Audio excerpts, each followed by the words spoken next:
찬송가 435장 함께 찬양드리겠습니다.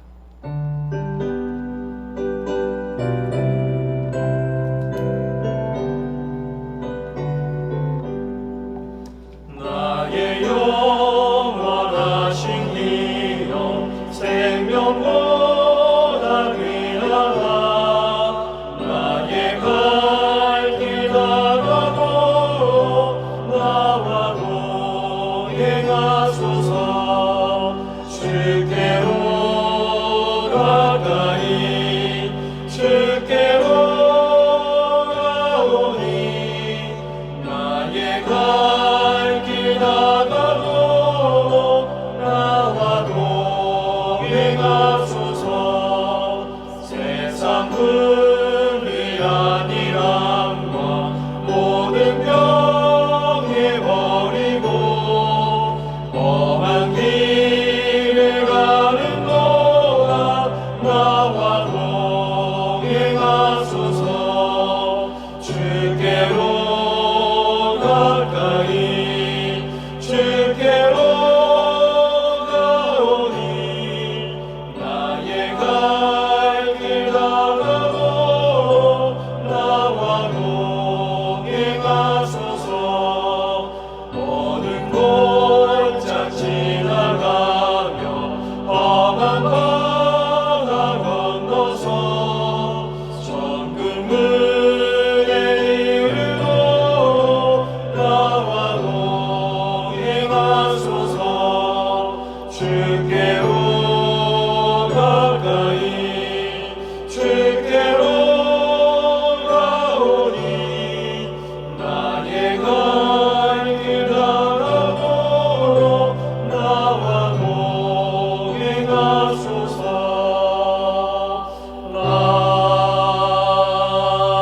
아멘. 함께 기도하겠습니다. 아버지 하나님, 오늘 이 새벽에도 하나님의 전에 나와 마음껏 하나님께 찬양하며 예배하며 부르짖을 수 있는 은혜를 주심을 감사합니다. 오늘 내 삶이 하나님을 향하여 올바로 서 있는지, 하나님을 향하여 온전히 나아가고 있는지 잘 분별케 하여 주셔서 오늘 주어진 삶도 하나님의 기쁨 되는 하나님의 영광을 위해 달려가는 귀하고 의미 있는 시간 될 수 있도록 인도하여 주옵소서. 아버지 하나님, 미련한 자는 잔치집에 자주 가고 지혜로운 자는 초상집에 간다고 했습니다. 하나님, 우리의 인생의 연약함을 깨닫게 해주시고 이 인생의 짧음을 늘 기억하게 도와주셔서 이 짧은 인생 가운데 무엇이 참 의미 있고 무엇이 하나님의 영광을 위한 것인가를 잘 분별케 하여 주셔서 오늘 한 시간 한 시간이 하나님의 기쁨 위에서 살아가는 귀하고 복된 삶이 될 수 있도록 인도하여 주옵소서. 아버지 하나님, 수의제일 교회에 속히 보이는 교회를 허락하여 주셔서 우리가 정말 하나님을 마음껏 찬양하며 마음껏 주님을 예배하며 전도하며 선교하며 교육하는 그런 귀한 교회로 서게 도와 주옵소서. 미래 세대를 준비하며 다음 세대를 준비하여 더욱더 하나님의 기쁨 되는 교회가 되기를 원하오니 하나님 은혜를 더하시고 역사하여 주옵소서. 오늘도 겸손하게 하나님의 말씀 앞으로 나아갑니다. 오늘도 하나님의 뜻을 깨달아 하나님이 기뻐하시는 걸음걸음 될 수 있도록 역사해 주옵소서. 감사드리며 예수 그리스도 이름으로 기도하옵나이다. 아멘. 오늘 함께 통독할 말씀은 역대상 15장입니다. 다윗이 다윗성에서 자기를 위하여 궁전을 세우고 또 하나님의 궤를 둘 곳을 마련하고 그것을 위하여 장막을 치고 다윗이 이르되 레위 사람 외에는 하나님의 궤를 맬 수 없나니 이는 여호와께서 그들을 택하사 여호와의 궤를 메고 영원히 그를 섬기게 하셨음이라 하고 다윗이 이스라엘 온 무리를 예루살렘으로 모으고 여호와의 궤를 그 마련한 곳으로 메어 올리고자 하여 다윗이 아론 자손과 레위 사람을 모으니 그앗 자손 중에 지도자 우리엘과 그의 형제가 120명이요 므라리 자손 중에 지도자 아사야와 그의 형제가 220명이요 게르솜 자손 중에 지도자 요엘과 그의 형제가 130명이요 엘리사반 자손 중에 지도자 스마야와 그의 형제가 200명이요 헤브론 자손 중에 지도자 엘리엘과 그의 형제가 80명이요 우치엘 자손 중에 지도자 암미나답과 그의 형제가 120명이라. 다윗이 제사장 사독과 아비아다를 부르고 또 레위 사람 우리엘과 아사야와 요엘과 스마야와 엘리엘과 암미나답을 불러 그들에게 이르되 너희는 레위 사람의 지도자이니 너희와 너희 형제는 몸을 성결하게 하고 내가 마련한 곳으로 이스라엘의 하나님 여호와의 궤를 메어 올리라. 전에는 너희가 매지 아니하였으므로 우리 하나님 여호와께서 우리를 찢으셨으니 이는 우리가 규례대로 그에게 구하지 아니하였음이라 하니 이에 제사장들과 레위 사람들이 이스라엘 하나님 여호와의 궤를 메고 올라가려 하여 몸을 성결하게 하고 모세가 여호와의 말씀을 따라 명령한 대로 레위 자손이 채에 하나님의 궤를 꿰어 어깨에 매니라. 다윗이 레위 사람의 어른들에게 명령하여 그의 형제들을 노래하는 자들로 세우고 비파와 수금과 제금 등의 악기를 울려서 즐거운 소리를 크게 내라 하매 레위 사람이 요엘의 아들 헤만과 그의 형제 중 베리야의 아들 아삽과 그의 형제 무라리 자손 중에 구사의 아들 에단을 세우고 그 자손으로 그들의 형제 스가랴와 벤과 야시엘과 스미라목과 여히엘과 운니와 엘리압과 브나야와 마세야와 마띠디아와 엘리블레후와 믹네야와 문지기 오베데돔과 여이엘을 세우니 노래하는 자 헤만과 아삽과 에단은 놋재금을 크게 치는 자요 스가랴와 아시엘과 스미라목과 여히엘과 운니와 엘리압과 마세야와 브나야는 비파를 타서 알라못에 맞추는 자요 마띠디아와 엘리블레후와 믹네야와 오베데돔과 여이엘과 아사시아는 수금을 타서 8째 음에 맞추어 인도하는 자요 레위 사람의 지도자 그나냐는 노래에 익숙함으로 노래를 인도하는 자요 베레갸와 엘가나는 궤 앞에서 문을 지키는 자요 제사장 스바냐와 요사밧과 느다넬과 아미세와 스가랴와 브나야와 엘리에셀은 하나님의 궤 앞에서 나팔을 부는 자요 오베데돔과 여히야는 궤 앞에서 문을 지키는 자이더라.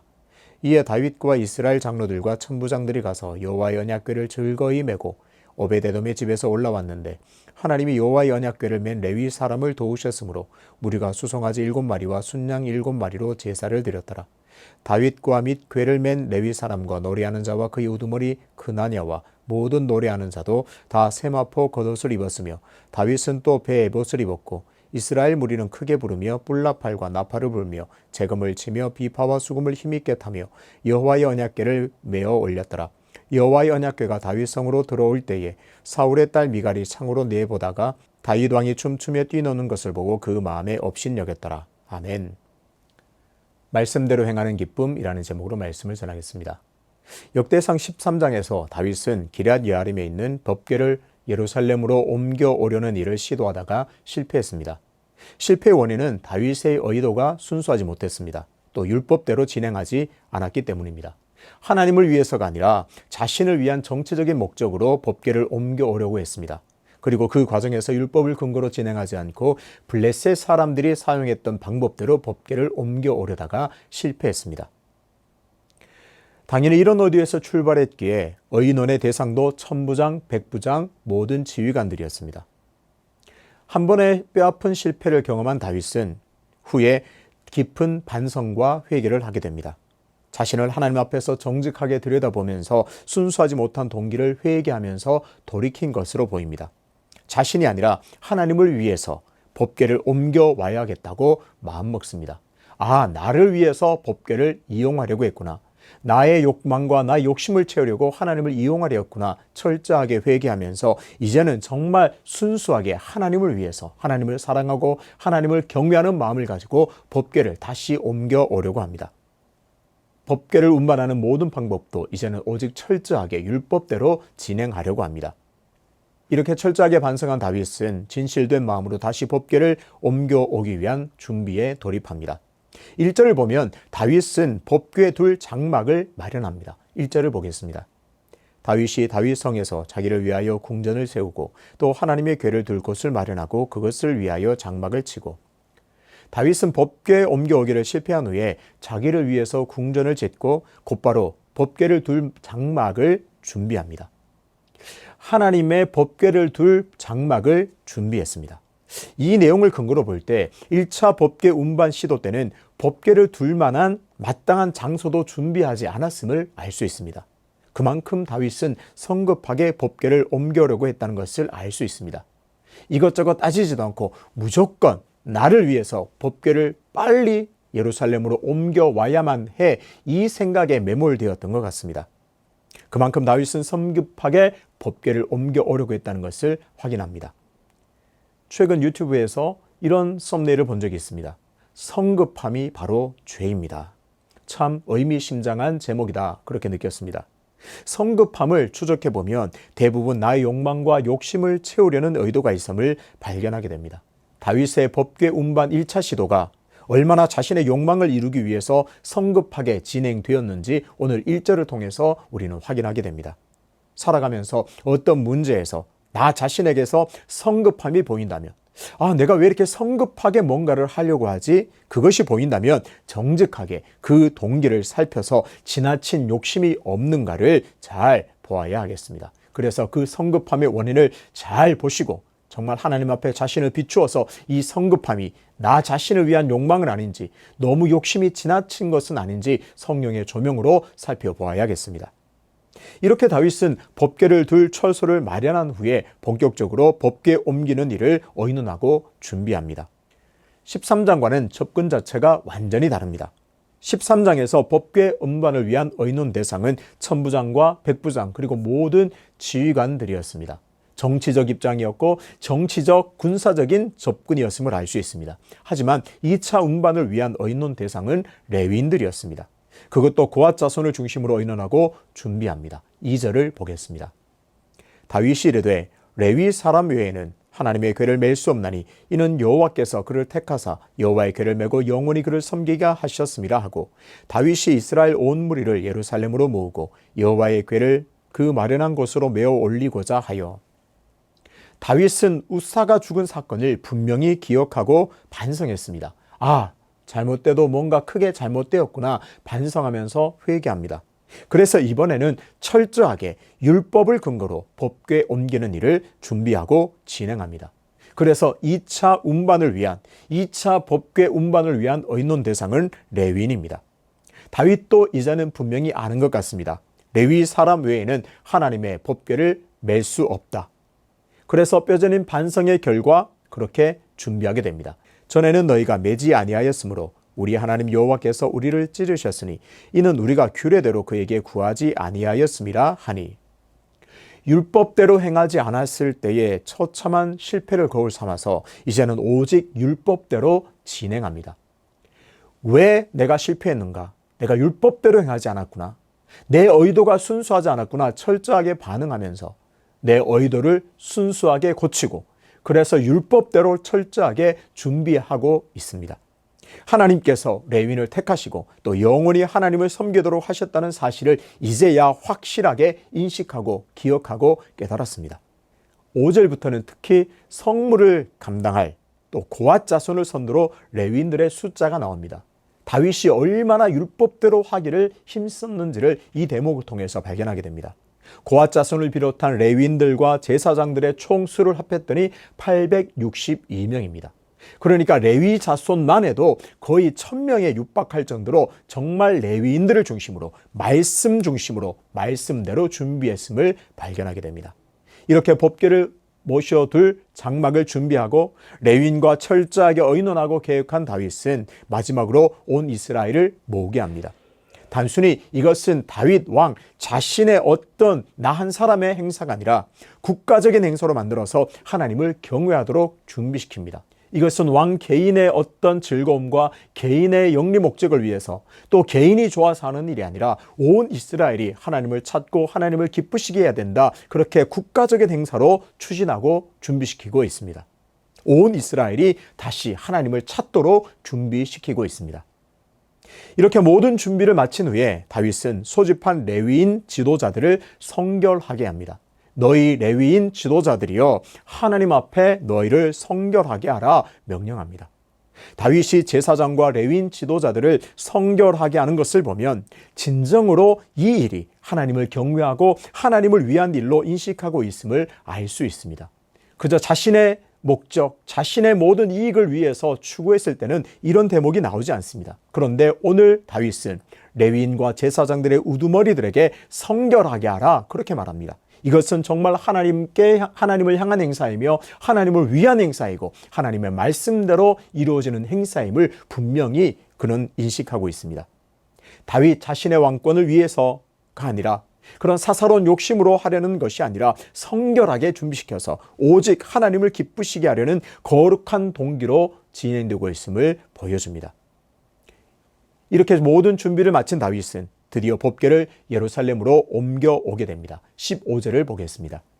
모세가 여호와의 말씀을 따라 명령한 대로 레위 자손이 채에 하나님의 궤를 꿰어 어깨에 매니라. 성경은 이제야 드디어 무엇인가 바람직한 방식으로 법궤가 운반되는 것을 강조합니다. 15절에서 여호와의 말씀을 따라라는 말이 가장 눈에 띕니다. 전에는 성급한 나머지 율법을 무시하고 이방인의 방식을 취했는데 이제야 하나님의 말씀을 따라 행하고 있다 기록합니다.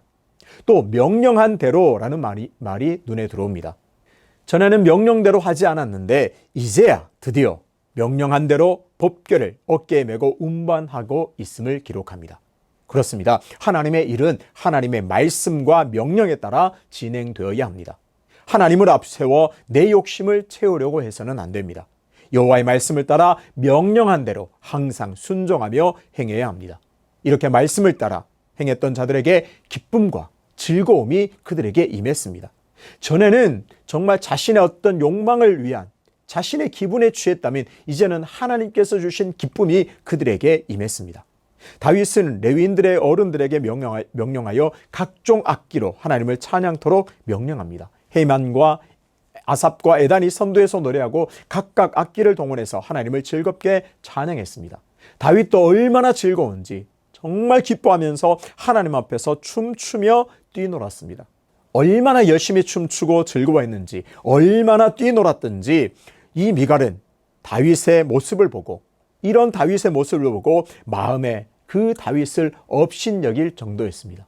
에이, 왕이 저렇게 채통도 없이 저렇게 춤추고 백성들 앞에서 에이, 보기 싫어 할 정도로 다윗은 하나님 앞에서 춤추고 노래하고 기뻐 뛰놀며 춤추었습니다. 어떤가요? 하나님이 주신 기쁨과 즐거움이 다윗을 비롯한 온 이스라엘에게 넘쳐났습니다. 하나님을 위하고 하나님을 사랑하고 하나님을 위해서 일했더니 그 모든 사람들에게 하늘이 열려서 하늘의 기쁨이 그들에게 임했습니다. 이렇게 말씀을 근거로 철저히 준비하고 율법의 명령대로 순종했더니 온 이스라엘에는 기쁨과 즐거움이 넘쳐났습니다. 2차 법궤 운반의 장면 속에서 좀 특이한 내용이 발견됩니다. 26절입니다. 하나님이 여호와의 언약궤를 맨 레위 사람을 도우셨으므로 무리가 수송아지 7마리와 순양 7마리로 제사를 드렸더라. 하나님께서 언약궤를 맨 레위 사람들을 도우셨다고 성경은 기록합니다. 그래서 그 도우심에 너무나 감사해서 무리가 수송아지와 순양으로 제사를 드렸습니다. 무슨 말인가요? 하나님, 법궤를 예루살렘으로 잘 옮겼습니다. 그런데 이 일을 잘 보니 하나님께서 그 궤를 맨 사람들을 도우셨기 때문에 이렇게 잘 완수할 수 있었습니다. 도와주셔서 감사합니다. 제사를 드리게 됩니다. 다윗이 하나님을 위해서 하나님의 방법대로 일했더니 하나님께서 그 일을 도우셨습니다. 이것은 신앙생활에서 너무너무 중요한 원리입니다. 성도가 신앙생활을 할 때 하나님을 빛나게 하고 하나님의 영광을 위한 일을 할 때 하나님께서 도우신다는 사실을 우리는 반드시 기억해야만 합니다. 하나님의 일을 내 힘으로, 내 능력으로 쥐어 짜내는 게 아닙니다. 내가 하나님 일을 해야겠다고 결단하고 나서 내 능력, 내 힘을 쥐어짜서 해야 되는구나. 아닙니다. 그저 하나님의 말씀과 명령에 순종할 때 하나님께서 도우십니다. 필요한 능력도 주시고 힘도 주시고 지혜와 명철을 주십니다. 그래서 나를 하나님께서 도우십니다. 하나님의 도우신 결과 법궤를 무사히 예루살렘으로 옮길 수 있었고 하나님께서 도우신 결과 온 이스라엘의 기쁨과 즐거움이 넘쳐났습니다. 오늘도 내가 하나님의 말씀을 따라 하나님의 일을 해나갈 때 반드시 하나님께서 도우신다는 사실을 기억해야 합니다. 하나님을 위해 살아가는 나를 하나님께서 가만 내버려 두지 않으십니다. 반드시 나를 도우시고 반드시 나와 함께 하십니다. 한 번의 뼈아픈 실패를 경험했지만 회개하고 반성한 다윗은 오직 하나님의 말씀을 근거로 명령대로 철저하게 준비하고 행했습니다. 하나님의 말씀대로 했더니 하나님께서 도우셔서 기쁨과 즐거움이 임했고 아름답고 순조롭게 법궤를 예루살렘으로 잘 운반할 수가 있었습니다. 성급하게 자신의 욕심대로만 움직였던 1차 운반 때와는 전혀 다른 결과임을 볼 수 있습니다. 오늘 두 번째 법궤 운반 기사를 보면서 성급함으로 여전히 내 욕심을 이루려고 하는 모든 내 안의 시도들을 내려놓으시기를 바랍니다. 성도는 하나님의 말씀대로 하나님의 명령을 따라 움직일 때 하나님께서 도우십니다. 하나님의 명령대로 순종할 때 그 삶에 진정한 기쁨과 즐거움이 임하게 됩니다. 오늘도 말씀을 굳게 붙들고 말씀대로 행할 때 하늘의 기쁨을 오늘도 더욱 풍성하게 누리게 되시기를 주님의 이름으로 축복합니다. 그렇게 즐거움 안에서 기쁨 안에서 하나님을 빛나게 하고 하나님의 영광을 드러내는 삶이 되시기를 주님의 이름으로 축복합니다. 아버지 하나님, 두 번째 다윗의 법궤 운반이 은혜롭게 주님의 도우심으로 잘 이루어진 것을 보게 됩니다. 아버지 하나님, 다윗은 뼈아프게 한번 실패한 경험 후에 회개하고 반성함으로 말씀대로 말씀을 따라 명령대로 충실하게 행했음을 봅니다. 그럴 때 하나님께서 도우셔서 기쁨과 즐거움이 맺고 그 모든 임무를 잘 완수하게 되었습니다. 하나님, 오늘을 살아가는 성도의 삶에 하나님의 명령을 따라 하나님의 뜻에 따라 살아갈 때에 하나님의 도우심이 임하여 우리 심령에 정말 하늘의 기쁨과 즐거움이 임하여 하나님의 영광을 드러내는 귀한 통로가 되는 은혜를 허락하여 주옵소서. 우리 안에 조금이라도 성급함이 자리 잡고 있다면 그 성급함의 본질을 잘 꿰뚫게 하여 주셔서 나를 위한 욕망을 내려놓고 하나님을 위해 하나님의 영광을 드러내는 일에 헌신할 수 있는 복된 삶이 될 수 있도록 인도하여 주옵소서. 연하여 주님 가르치신 기도로 기도하오니 하늘에 계신 우리 아버지, 아버지의 이름을 거룩하게 하시며 아버지의 나라가 오게 하시며 아버지의 뜻이 하늘에서와 같이 땅에서도 이루어지게 하소서. 오늘 우리에게 일용할 양식을 주시고 우리가 우리에게 잘못한 사람을 용서하여 준 것 같이 우리 죄를 용서하여 주시고 우리를 시험에 빠지지 않게 하시고 악에서 구하소서. 나라와 권능과 영광이 영원히 아버지의 것입니다. 아멘.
아멘.